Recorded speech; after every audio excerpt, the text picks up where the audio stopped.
Hi, welcome to the Guitar Department. My name is Joe Alton, and on this episode, we're going to be talking about metal.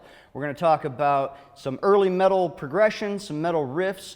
We're going to talk about some metal tones and a few metal techniques. In 1968, three bands formed that would eventually become the godfathers of heavy metal. And those three bands are Deep Purple, Led Zeppelin, and Black Sabbath. And right now, we're going to learn an opening riff from each of those bands' different songs. And we're going to start with probably the most famous guitar riff of all time, and that is Smoke on the Water by Deep Purple.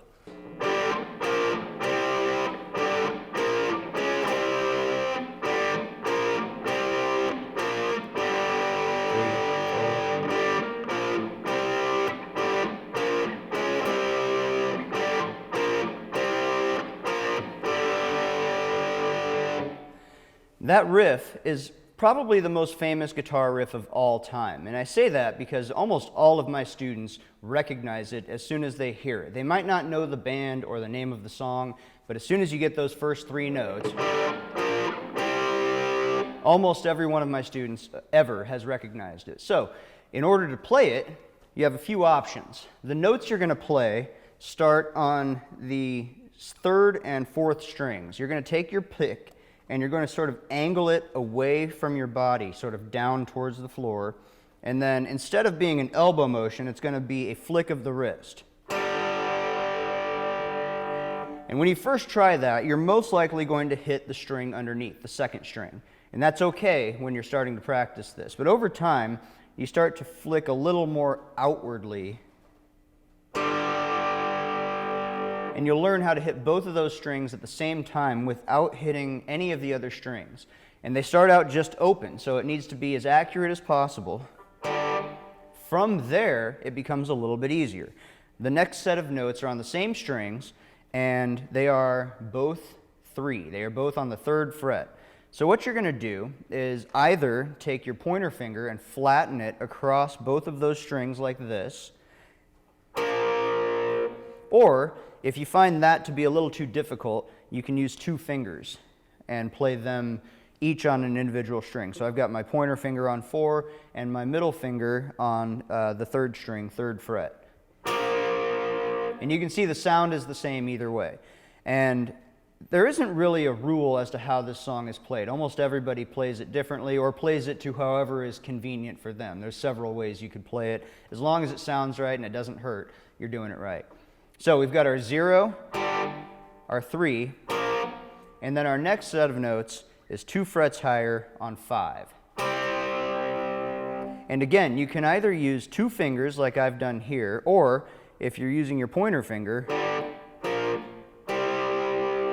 you can move that up to the 5th fret. And part of the reason that's acceptable is that there is a gap between the notes. It's meant to be there. In this riff, these notes are not connected. They're not meant to go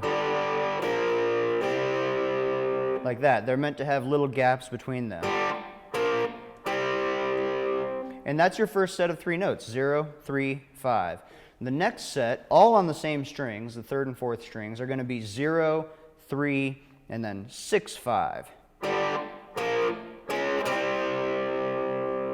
And that 6, 5 is the first set of notes that actually are connected. And you can see I'm doing it with 1 finger. You can still do that with 2 if you need.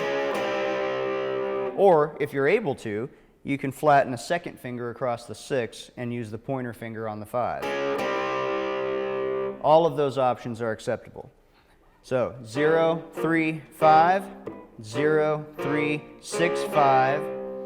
Our third phrase will go back to 0, 3, 5 again. Same strings, the whole riff is on these third and fourth strings. And then we close it off by going back to our 3 and ending it with a double 0 that rings out.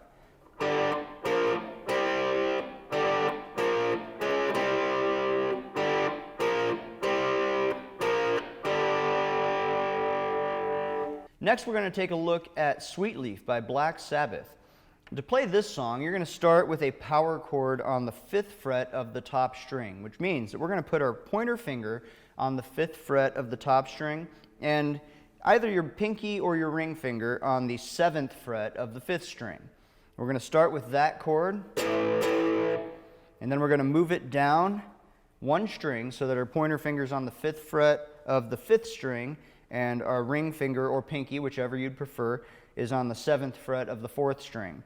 And what we're going to do with this chord is strum it 3 times and move it down 1 fret each time. Just like that. So our opening part, just like that, and then we're going to hit that 3 and 5 again, and then move it back up to 5 and 7 on the same string. So we're still on the 5th and 4th strings, pointer on the 5th string, ring finger in this case on the 4th string. Just like that, and then the riff repeats. So here's the whole riff.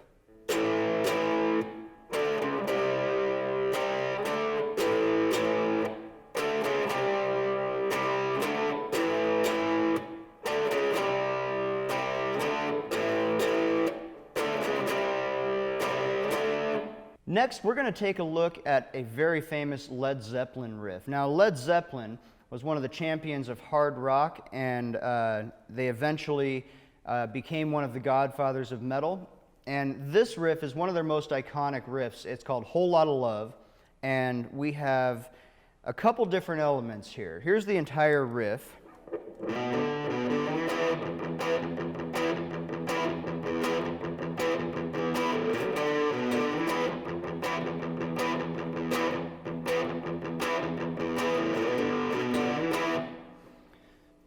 And now, what I did there is I started by sliding on my 3rd finger from the 5th fret to the 7th fret on the low E string. And then here's where it gets a little more complicated. The next note is the 5th fret of the A string, but there's actually a hidden note in here. It's not actually that big of a secret, but if you take a look at it, it's something you might not expect right away. What Jimmy Page did here, was he played a 5 on the A string as well as the open D string, giving a slight bend to the 5th fret on the 5th string. And when you listen to the song, you might notice there's a little bit of a wobbly effect in there. It sort of sounds like the guitar part was recorded twice and layered on top of each other, with one of them being slightly out of tune with the second one. But it's actually just one guitar, and it's just the way he plays the riff. He plays an open string along with the fretted version of the same note, so it's a unison. Then you move up to 7 and 9, and you're going to put your first finger on the 7th fret of the 5th string, and your pinky finger or ring, whatever works best, on the 9th fret of the 4th string. And this makes this an E power chord. And because it's an E power chord, we get to use the top string also, which is what he does after he plays that note.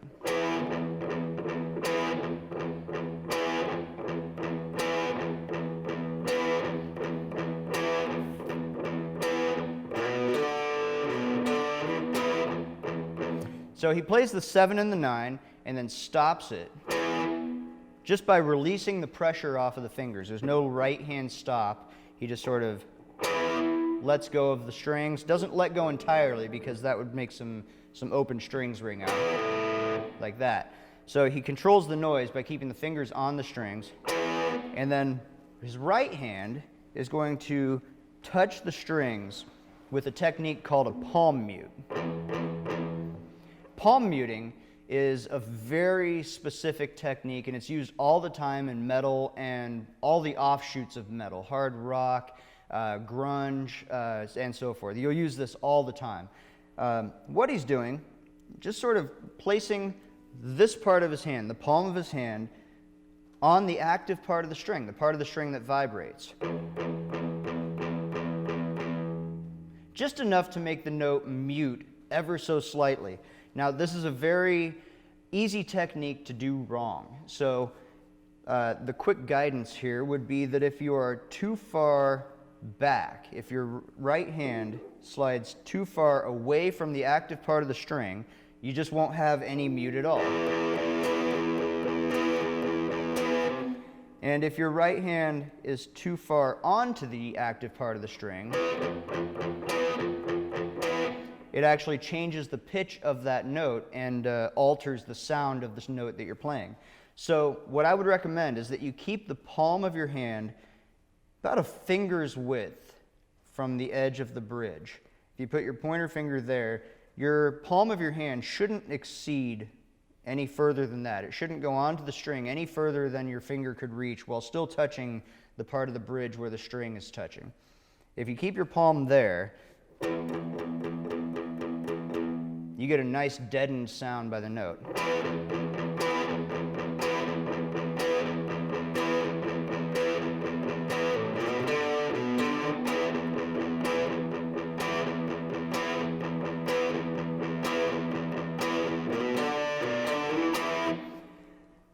And so the only other thing you need to know is that you play this riff, the 7 and the 9, and then 4 zeros palm muted.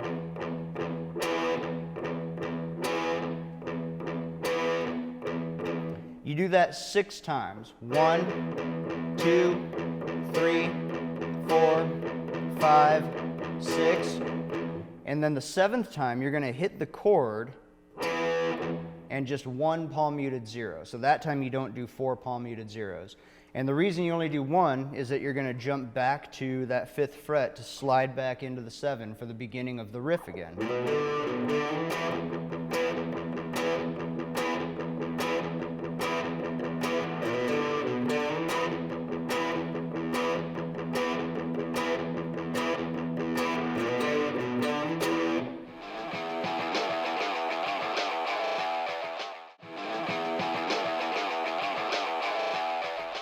Now I'd like to take a look at a slightly more modern metal riff. We've covered the big 3, Led Zeppelin, Black Sabbath, and Deep Purple. And then there was a whole line of progression through the 70s with bands like Kiss and AC/DC and Motorhead where hard rock and metal sort of merged together. But somewhere in the early 80s, a few bands started to emerge that were definitely separate from that group. Motorhead sort of being one of them. But I'm talking specifically about Metallica. And in the early 90s, their careers really took off with their Black album. And their biggest song at that time was Enter Sandman. So we're going to cover the riff to Enter Sandman. Here's how that sounds.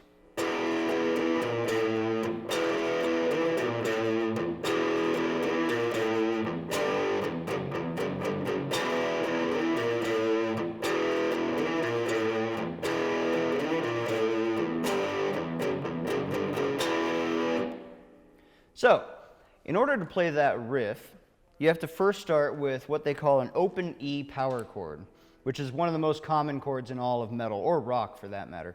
You're going to put your pointer finger on the 2nd fret of the 5th string, and that's pretty much it. You're going to strum the top 2 strings.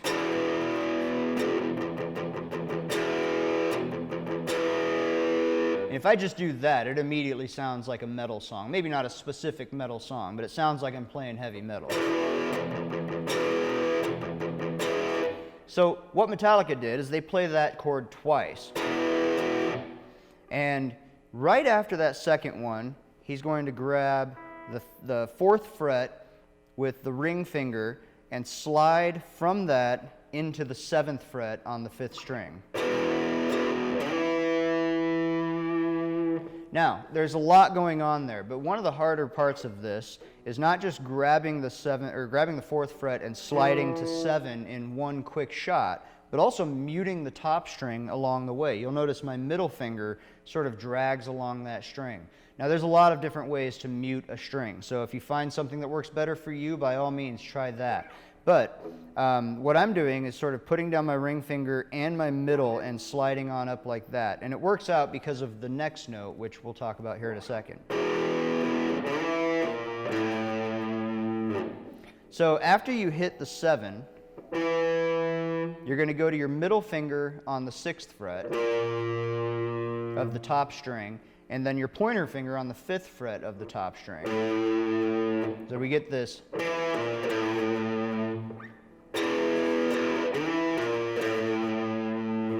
And then there's one more note in this riff before it repeats. And this is the part that a lot of people maybe don't struggle with, but maybe forget is there to begin with.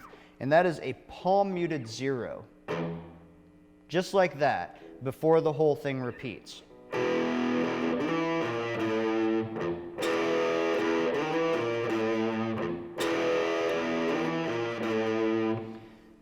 I think that note is one of the more important notes of the riff, even though you can barely hear it, and here's why. It creates a moment of silence right before the explosion of that big power chord at the beginning of the riff.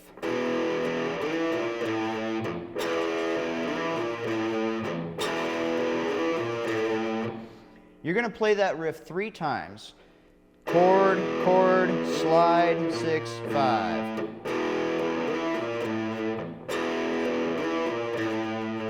And then we finish it off with one of the more common themes of this song, of Enter Sandman. You're going to start with your first finger on 3. This is a power chord, G power chord to be exact. Your first finger on 3, and I'm using my pinky. Again, you can use your ring finger on the 5th fret of the 5th string. That one is wide open, and then you're going to palm mute the rest of this until you get to the last chord. You're going to lift off your pointer finger and play a 0 just on the top string, palm muted. Move the hand back 1 fret, so you're on 2 and 4. Palm mute that, back to 0 with just the top string, back to the 2 and the 4. Slide that up to 3 and 5, and then back to 2 and 4. And then it ends off with the same note that started off the main riff, this time unmuted, and that leads you back into the beginning of the riff.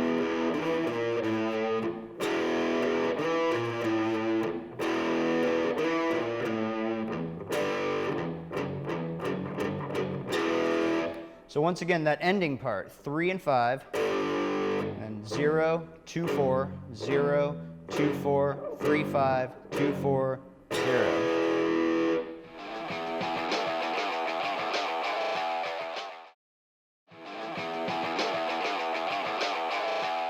Now it's time for our lick of the week, and for this, I thought I would do something that was sort of vaguely metal inspired. It's not specifically from any song, but this technique is used in all sorts of different metal tunes and hard rock tunes. And the premise of it is that we're going to carry 3-note arpeggios up the neck.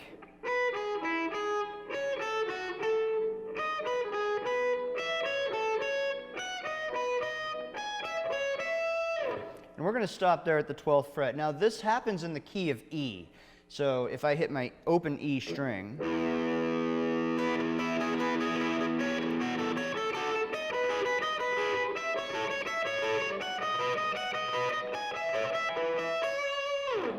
just like that. Now I'm going to do a few more things to it, but I want to explain what's happening here. First off, we have what they call a major arpeggio, and that is the physical difference here is that my pointer finger is going to be 1 fret away from my middle finger. They're going to be, my middle finger is on the 5th fret of the 2nd string on an E, and my pointer finger is on the 4th fret. That's what makes this a major arpeggio. I'm playing 5, 4, and 7. And those are the notes of an E chord.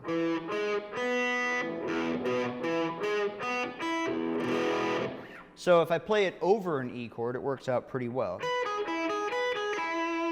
But I'm not just going to stop there. I'm going to pull off from the 7 to the 4. And that'll help me with the speed along the way and keep me from having to pick every single note, which will ultimately make it faster and hopefully cleaner.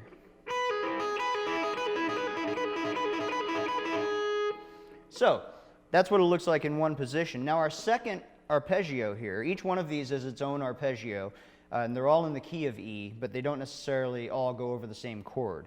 We're going to move up so that our pinky is on the 9th fret, our pointer is on the 5th fret, and you'll notice that's a bigger stretch than what we had before with the 7 and the 4. This is only 3 frets, now we're 4 frets. And then my middle finger is going to go on the 7th fret of the B string, the 2nd string. This is a minor arpeggio.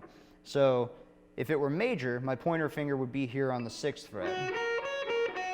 But in this case, we're going to keep it diatonic, which means within one key, within the key of E. So we're going to start on 7, play the 5, and then the pinky on 9. And actually, we're going to start in the reverse order. We're going to start on the 9 like we did over here with the 7. And then at that point, I'm going to move that entire shape up 2 frets so that my pinky's on 11, my pointer finger's on 7, and my middle finger is now on 9. Just like that. And then we're going to move up one more position so that my pointer finger will now be on 9, my middle finger on 10, and my pinky on 12. And that one's a major arpeggio. Then we're going to move up that entire shape just parallel, 2 more frets so that my pinky is on 14, my pointer finger will be on 11, and my middle finger will be on 12. And then we're going to give it one more position shift, my pointer on 12, pinky in this case on 16, and my middle finger on 14. So all of that together sounds like this.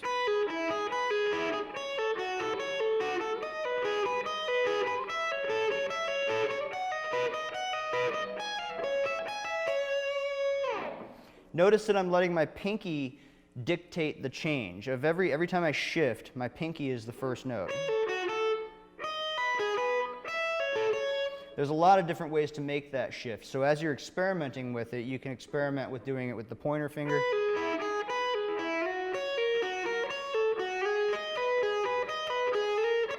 And so on. There's a lot of different ways you can play it. And you'll start to hear this in some solos. It's used in the solo to Enter Sandman, for instance.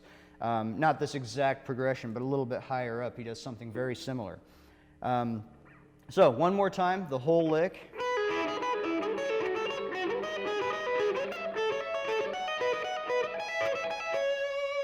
And if you're feeling a little bit adventurous, you can try doing those same arpeggios in reverse order.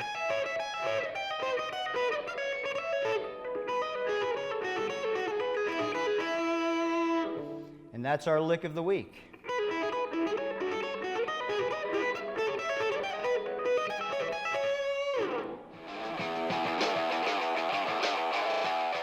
And now it's time for us to enter the tone zone. And for our pedal of the week this week, we have the Metal Zone by Boss, the MT2. And you might notice next to it, I have what's called a Behringer Ultra Metal UM300. Now, these two pedals are supposedly the same circuit. What that means, any pedal, any effects pedal that you have, is basically just an electronic circuit. You plug into one end, and the circuitry does its work, and on the other end comes an altered signal from the one that came in from the guitar. And so what a lot of pedal companies are doing these days is cloning pedals that already existed. They're making what they say are exact copies of the same circuit, so the insides of the pedal should be exactly the same. In this case, the Metal Zone pedal is a very iconic pedal. From the 90s especially, it was a very big pedal during that time. It had a very iconic sound, and the Behringer UM300 is the clone. We're going to compare them side by side. Let's take a look. So right away, you can hear that hum that comes on. Now, that's because this is what we call a high-gain distortion pedal. Now, we've done a few distortion pedals before. We had the Proco Rat, we had the Boss DS1. Both of those are fine distortion pedals. This one offers a little bit more in terms of gain. If you're into heavy metal, especially like thrash metal and speed metal, this is going to be something that you're going to want to check out.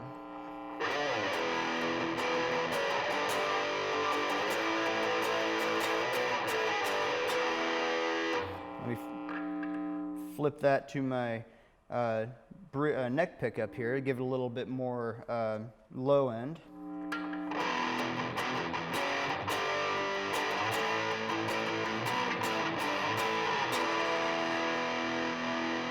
And then let's check out the high end. I'll flip it back up here.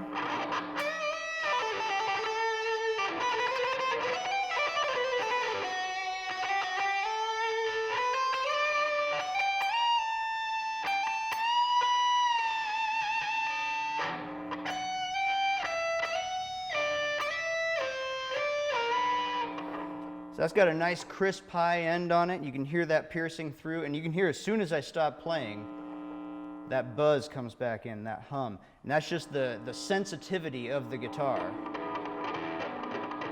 You can see just barely touching it, the signal coming from that pedal is just super strong. Now, I'm going to switch it from that to the UM300. And again, you can hear that hum comes in right away. And I've done my best to make these pedals sound exactly the same. Now, it was just a quick little dial job, so we're going to be pretty close. But if you get one of these, see how well you can dial it in.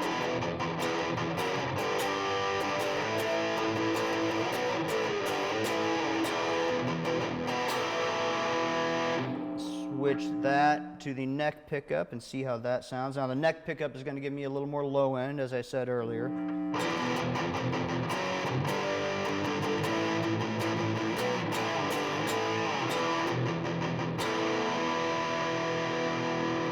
And now in this case, I think the UM300, the Behringer, actually has a little bit more low end than the Metal Zone. And that could be because of how I've got it dialed in. As you can see, we have a 4-band EQ here. So on both of these pedals, we've got a high, a mid, a second mid, and a low. And then on the Metal Zone, it's a little bit harder to tell, but they are actually a part of a single dial. So if you touch the top part and turn it, you're adjusting the high and the mid.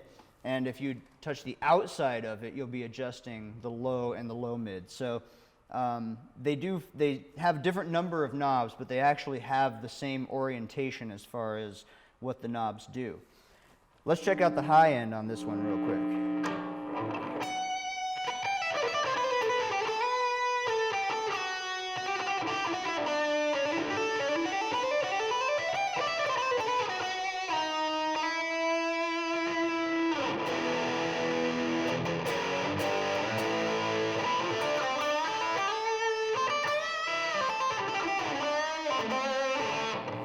Now, that extra sensitivity comes in really handy when you're looking to do different special effects. For instance, pinch harmonics, which are something that we'll probably talk about in an upcoming episode. They really require some sensitivity if you want to get them to sound accurate.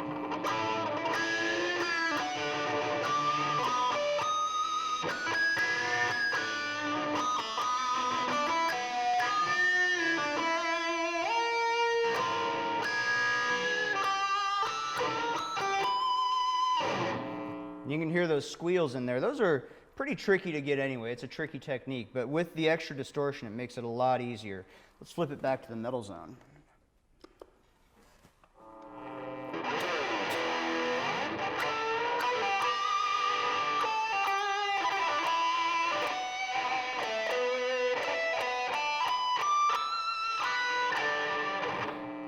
So you can hear those pinch harmonics. They ring out pretty well on this one too. And both of these have that same sort of sound that you would want for really anything from the 80s on upward as far as metal goes, especially 80s and 90s. When I hear a Metal Zone, I think of Randy Rhoads and the 80s hair metal scene, the Motley Crue sort of sound.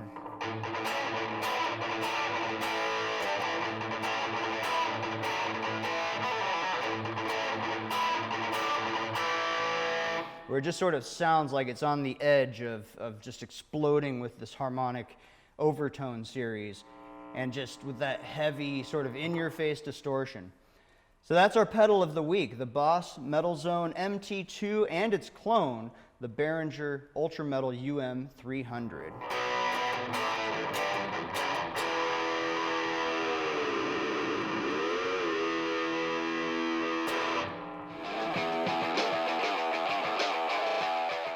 Well, thank you for joining us here on the Guitar Department. I'm Joe Alton. I've been your host. I want to thank my producer, Bryce, and our camera operator, Jason. And I want to thank Riemann Music for giving us a place to shoot and for loaning us all this equipment, this beautiful X-Series Soloist Jackson guitar, our MT2 Metal Zone, our pedal of the week, and our newest amp, the Marshall JCM 2000. Be sure to join us next time right here on The Guitar Department. Join us on Facebook at facebook.com/theguitardepartment.